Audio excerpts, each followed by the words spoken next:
নিরামিষের দিনে দারুণ একটা রেসিপি হচ্ছে কাঁকরোলের কালিয়া। আজকে সেটাই তৈরি করব। চলো শুরু করি। প্রথমে কাঁকরোলগুলোকে এরকমভাবে কেটে লবণ, হলুদ গুঁড়ো, লঙ্কা গুঁড়ো দিয়ে তারপরে তেলে ভালো করে ভেজে নিচ্ছি লাল লাল করে। লাল লাল করে ভাজা হয়ে গেলে তুলে নেব। তারপরে একটা পেস্ট তৈরি করব পেঁয়াজ আর শুকনো লঙ্কার। পেস্টটা হয়ে গেলে কড়াইতে তেল দিয়ে তাতে তেজপাতা আর আদা রসুনের পেস্ট দিয়ে লাল হয়ে গেলে তারপর পেঁয়াজ আর শুকনো লঙ্কার পেস্টটা দিয়ে দেব।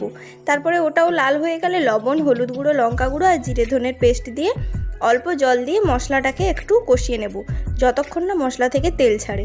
মশলা থেকে তেল ছেড়ে দিলে কয়েকটা কাঁচা লঙ্কা দিয়ে দেব। তারপরে আর একটু নাড়াচাড়া করে কাঁকরোলগুলোকে ভেজে রেখেছিলাম যে ওইগুলো দিয়ে দেব। তারপর ওগুলোকে ভালো করে একসঙ্গে একটু কষিয়ে নিতে হবে।